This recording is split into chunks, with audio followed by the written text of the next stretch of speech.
5 women disappeared from the same frozen stretch of road in 44 days. December 2006, Ipswich, England. A coastal town where the shipyards had died and the streetlights flickered over empty docks.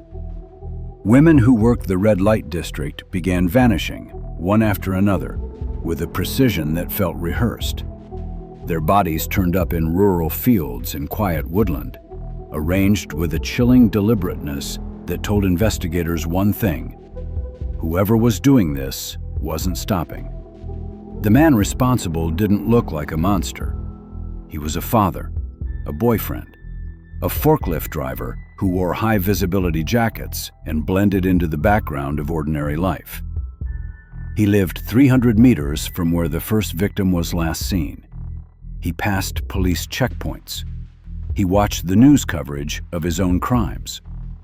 And for 6 weeks, while the country held its breath, Steve Wright hunted with impunity.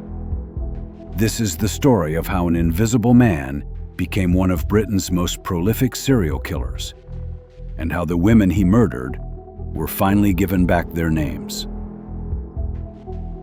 Before we go any further, take a moment to engage with this video. Not for the algorithm, for the story.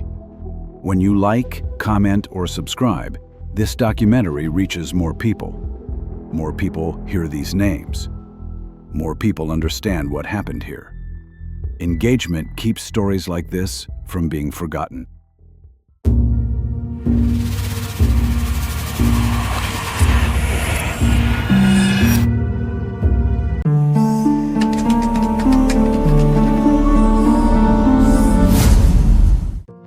Steve Gerald James Wright entered the world on April 24, 1958, in Erpingham, Norfolk, a landscape of flat farmland and gray skies where people kept their business to themselves.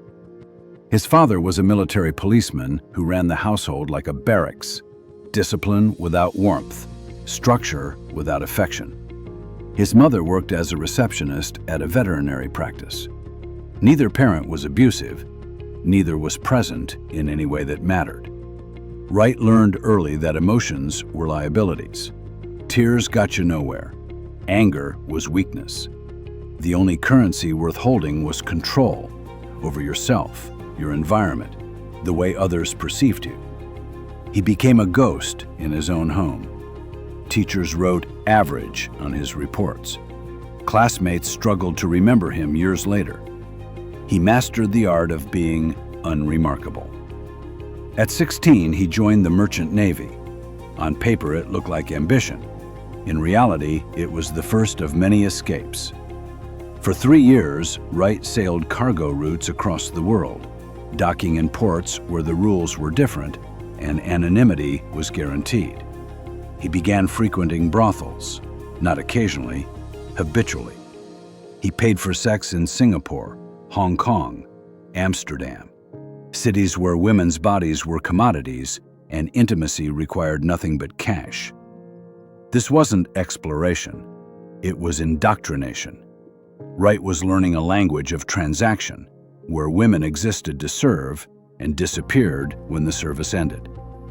He was developing a worldview in which certain women didn't count as fully human, a belief system that would calcify over decades. When he left the Navy in 1978, he drifted through jobs with the same detachment he brought to relationships. Truck driver, barman, hotel steward aboard the QE2, where he served champagne to first-class passengers and vanished into the background the moment his shift ended. He married his first wife in 1978. The marriage lasted 4 years. She later described a man who was physically present but emotionally absent, someone who performed affection without feeling it. He married again in 1987. This union lasted until 1999 and produced 2 children. His second wife painted a portrait of obsessive cleanliness, rigid routines, and a man who needed to control every detail of their domestic life. The bathroom had to be spotless, meals at exact times, everything in its designated place. When she pushed back, his mask slipped. The anger beneath the placidity showed itself in brief, frightening flashes before disappearing again. After the divorce, Wright's trajectory steepened downward. He accrued gambling debts. His relationships became shorter and more transactional. By 2001, he'd moved to Ipswich and taken a job as a forklift driver. He rented a small flat at 79 London Road, a nondescript building on a street that doubled as the town's main corridor for street-based sex work. He was surrounded by the women he'd spent 30 years learning to objectify. He had access, he had anonymity, he had proximity, and he had nothing left to lose.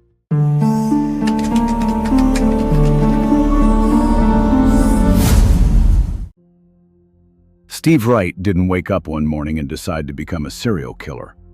He built toward it over decades, through absence, entitlement, and the quiet erosion of empathy. From his early 20s, Wright gravitated toward spaces where women existed without expectation. Brothels weren't simply transactions, they were rehearsals, places where he could interact without vulnerability, without reciprocity, without ever being truly seen.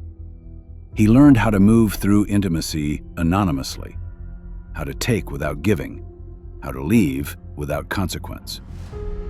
That emotional vacancy followed him into marriage. Both wives described a man incapable of genuine closeness, someone who treated relationships like agreements with fixed terms. When reality intruded, when human beings behaved unpredictably, asserted needs, or refused to comply, his resentment grew.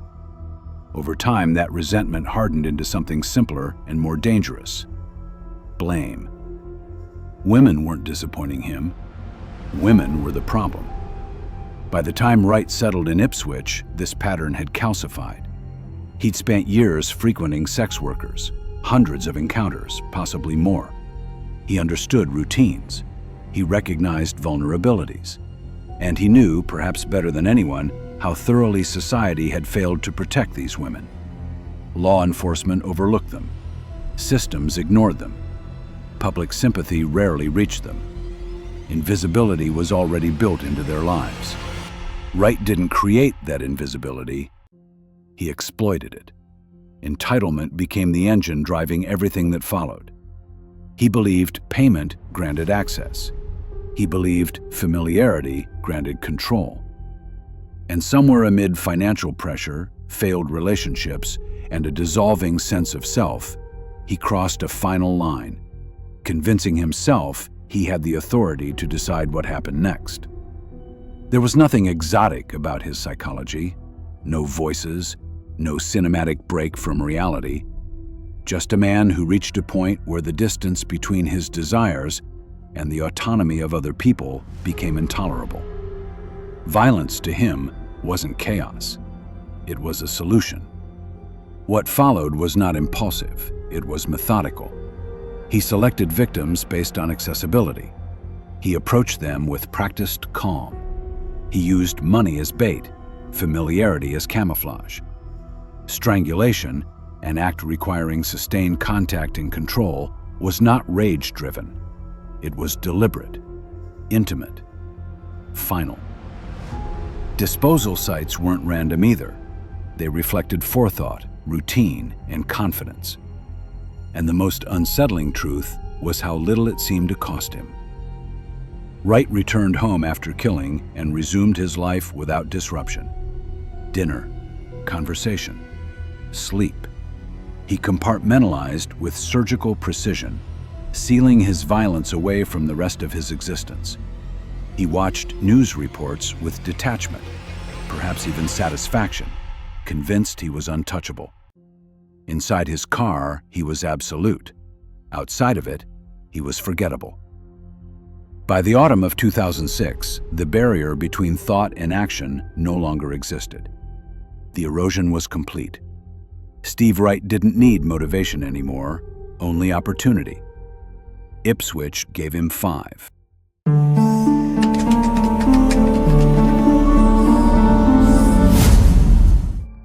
The winter of 2006 would become a nightmare that the people of Ipswich would never truly wake up from. The escalation was breathtaking in its speed, a frantic, desperate surge of violence that suggested a man who had finally lost the ability to contain his urges. The city was on edge, the air thick with suspicion and fear. October 30th, 2006. 19-year-old Tanya Nickel vanished into the Ipswich night. She was struggling with heroin addiction, working the streets because every safer option had already disappeared. That evening, she was seen on Worsted Road, a bleak industrial stretch where headlights mattered more than faces. A small car slowed. Tanya approached. She got in. That was the last confirmed sighting of her alive. 10 days later, on December 8th, her body was recovered from Belstead Brook, hidden beneath overgrown woodland. She had been deliberately placed, held down by weight to keep her submerged. The cause of death was asphyxiation. The message was quiet but unmistakable. This wasn't an accident. It was a test. Police hoped it was isolated. Ipswich wanted to believe them. November 15th, the illusion collapsed. Gemma Adams, 25, a mother, a daughter, loved fiercely by her family despite the addiction that had pulled her onto the same streets. She was last seen near the junction of Hanford and Colchester Road, climbing into a vehicle matching Steve Wright's Ford Mondeo. Her body surfaced on December 2nd in Hintlesham Brook, 6 miles away. The similarities were impossible to ignore. Nudity, deliberate placement, asphyxiation. Evidence suggested restraint had been used and then removed, an effort to control and to conceal. Gemma had fought. The marks told that story. It didn't change the outcome. Ipswich now understood what it was facing. Warnings were issued, headlines spread, patrols increased, and Steve Wright kept moving. December 3rd, Annalee Alderton disappeared. She was 24 and 3 months pregnant. Annalee wasn't resigned to the streets. She was saving money, planning an exit, imagining something better. She was last seen on Hanford Road less than 2 hours after Gemma Adams' body had been discovered. The timing mattered. Wright wasn't slowing down. He was accelerating. Annalee's body was found a week later in woodland near Nacton. This time, something had changed. She hadn't simply been abandoned, she had been arranged. Arms extended, position intentional. The staging marked a shift from secrecy to expression. Wright wasn't just killing anymore, he was leaving signatures, claiming ownership. The cause of death remained the same. The intent did not. Ipswich was unraveling. December 10th, Paula Clennell, 24, vanished the same night Annalee was found. Days earlier, Paula had spoken to a local news crew. She talked about the murders, about fear, about why she kept working anyway. "The rent needs paying," she said. "I need the money." The interview would later feel unbearable to watch.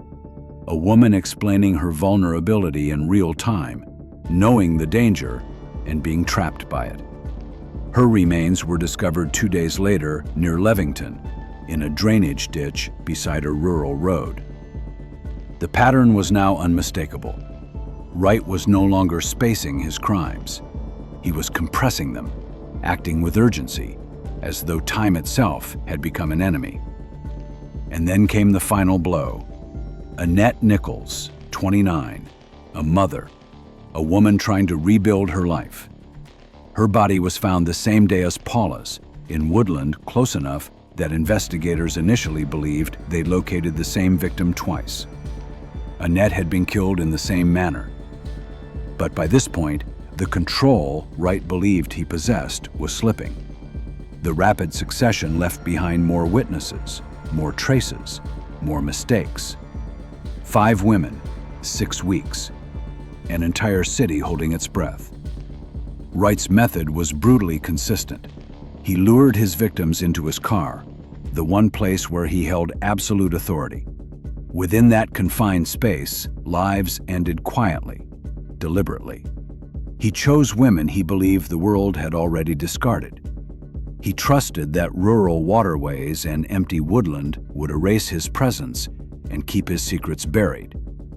What he didn't understand was that invisibility cuts both ways. Fibers clung, skin transferred, patterns formed. While Ipswich lived in fear, the machinery of modern forensics was already turning.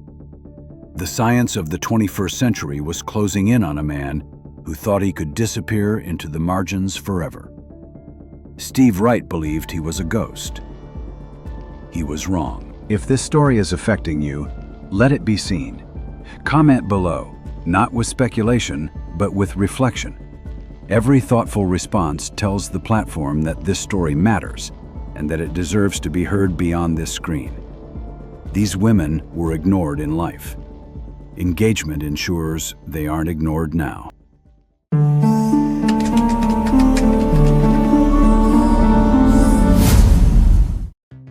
Operation Sumac grew with frightening speed. What began as a hunt for answers became one of the largest murder investigations in British history. More than 500 officers were deployed, thousands of interviews conducted. Every vehicle moving through Ipswich's red light district was logged, tracked, cross-referenced against CCTV and automatic number plate recognition systems. Every known client of the murdered women was traced and questioned. Steve Wright's name didn't arrive dramatically. It surfaced quietly and then refused to go away. He lived at 79 London Road, less than 300 meters from where Tanya Nicol was last seen alive. He drove a Ford Mondeo, matching multiple witness descriptions. He had no credible alibi for the nights the women vanished. The patterns pointed inward, tightening around a man who had spent his life believing he blended into the background. On December 18, 2006, officers invited Wright in for voluntary questioning. He arrived calm, polite, cooperative, almost eager to talk. Wright admitted he knew several of the victims. He acknowledged paying them for sex, sometimes repeatedly. He presented this as openness, as if honesty alone could neutralize suspicion. In truth, it was strategy. He understood enough about forensic science to know his DNA would be found. By admitting sexual contact early, he was trying to build an explanation before the evidence spoke for itself. What Wright didn't understand was how much the science had evolved. DNA linked him to all 5 victims, but not in ways that could be explained by consensual encounters. Fibers from the carpet in his flat were recovered from Annalee Alderton's body. Fibers from his car appeared across multiple victims. His DNA was present in configurations consistent with movement, handling, transportation, not proximity. Control. Investigators rebuilt his life hour by hour. CCTV cameras caught his Mondeo traveling between pickup locations and rural disposal sites. Phone records placed him in the right areas at the right times. Soil embedded in his tires matched earth taken from the dumping grounds. Each data point alone was troubling. Together, they were devastating. The invisible man was suddenly surrounded. On December 19, 2006, officers returned, this time with intent. Wright was arrested on suspicion of murdering all 5 women. 3 days later, he was formally charged. From that moment on, he said nothing. The trial opened on January 14, 2008, at Ipswich Crown Court. The prosecution didn't rely on spectacle. They didn't need to. The case unfolded methodically, built on forensic certainty, timelines, and survivor testimony. Sex workers took the stand and described Wright approaching them in the weeks leading up to the murders. Offers of money, invitations into his car. Some declined, unsettled by something they couldn't quite name. Others accepted and lived. The defense argued coincidence, contamination. They suggested Wright's DNA proved contact, not culpability. To accept their version, the jury would have had to believe that 5 women were murdered by someone else, each time immediately after being with the same man, whose car, home, and movements aligned perfectly with every crime scene. The jury deliberated for 8 hours. On February 21, 2008, Steve Wright was convicted on all 5 counts of murder. The judge imposed a whole life order, the most severe sentence available in British law. Wright would never be released. He would die in prison. These murders were targeted, predatory, the judge said, and demonstrated a complete disregard for human life. You treated these women as objects to be used and discarded. Wright showed no reaction. Decades of practiced neutrality held firm. Even exposed, even condemned, he refused to be seen. He was led away. The courtroom exhaled. Ipswich was left with the slow work of grieving. For years, the story appeared finished, but the shadow still held one last truth. The 1999 murder of 17-year-old Victoria Hall had haunted Felixstowe for decades, a cold case that never stopped aching. In February 2026, advances in YSTR DNA analysis recovered something once thought lost to time. A fragment of male DNA preserved just enough to speak. It spoke Wright's name. Confronted with evidence no longer escapable, he pleaded guilty. 26 years after Victoria disappeared, the silence finally broke. The man who believed he could erase others had, at last, been erased by truth. Steve Wright thought he was a ghost, invisible, untouchable, forgotten. He was none of those things. He was a man who underestimated memory, science, and the quiet persistence of those who refused to let the dead disappear. On Friday, February 6, 2026, Steve Wright's punishment was formally reaffirmed in court. The whole life order stands. No parole, no release. A sentence that ensures he will spend the rest of his life behind prison walls. For the families who have waited years, decades in some cases, it was not closure, but it was finality. 2 days ago, the law spoke again, and it did not waver. And now, the downfall is complete. This story doesn't end with Steve Wright. It ends with 5 women who were more than the worst moment of their lives. More than headlines. More than statistics in a murder trial. They were daughters, mothers, sisters, friends.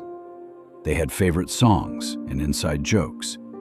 They had dreams that addiction and circumstance had complicated, but not erased. They had lives that mattered. Not because of how those lives ended, but because they lived them. Tanya Nickel was 19 years old. She loved animals with a ferocity that made her want to work with them someday, maybe as a vet tech, maybe running a shelter. She was kind to stray dogs. She fed birds in the park. Her family remembers her laughter, which came easily and lit up rooms. Addiction stole opportunities from Tanya, but it didn't steal her humanity. She was a person. She mattered. Gemma Adams was 25, a mother who adored her children more than anything in this world. Her family described her as generous, warm, always the first to help someone in trouble, even when she was struggling herself. She made people feel seen. She fought every day to survive in a world that offered her no safety net, no second chances, no mercy. She deserved better. She mattered. Annalee Alderton was 24 and carrying a child she wanted desperately to protect. She talked about getting clean. She talked about being a mother. She was building toward a future that Steve Wright stole in a single act of violence. Annalee's family speaks about her with a tenderness that breaks your heart. A young woman trying so hard to outrun her demons and build something better. She and her unborn child both mattered. Paula Clennell was 24. In the days before she died, she gave an interview explaining why she couldn't stop working despite the murders. Not because she was reckless, because she had bills to pay and no other options. She was honest about her fear and honest about her circumstances. That honesty made her unforgettable. Paula was brave in ways most people never have to be. She mattered. Annette Nichols was 29. She had a partner who loved her. She had a family who mourned her. She had a life that stretched far beyond the streets where she worked and the place where she died. Her loved ones remember her smile, her resilience, her refusal to give up even when everything felt impossible. Annette was a fighter. She mattered. These women did not die because they were sex workers. They died because a man chose to kill them. Their profession didn't make them targets. Steve Wright's hatred did. Society's indifference did. A system that fails to protect its most vulnerable people did. Their families still carry the weight of this loss. The town of Ipswich still remembers those 44 days of terror. And around the world, women in survival economies still face the same dangers, the same invisibility, the same lack of protection. We honor Tanya, Gemma, Annalee, Paula, and Annette by refusing to forget them, by saying their names, by acknowledging that they were human beings deserving of safety, dignity, and justice, by insisting that their lives, not their deaths, define who they were. They were loved. They are remembered. They mattered. And they always will. If you believe stories like this deserve care, depth, and respect, consider subscribing. Every interaction helps this documentary reach people who might never have heard these names, never questioned the systems that failed them, and never understood how easily evil hides in plain sight. Liking, commenting, and subscribing doesn't just support this channel. It keeps the truth visible. You've just watched Downfall, Inside the Criminal Mind. More documentaries that bring victims' name to life will be dropping soon. Stay tuned as we dig out history's most notorious killers.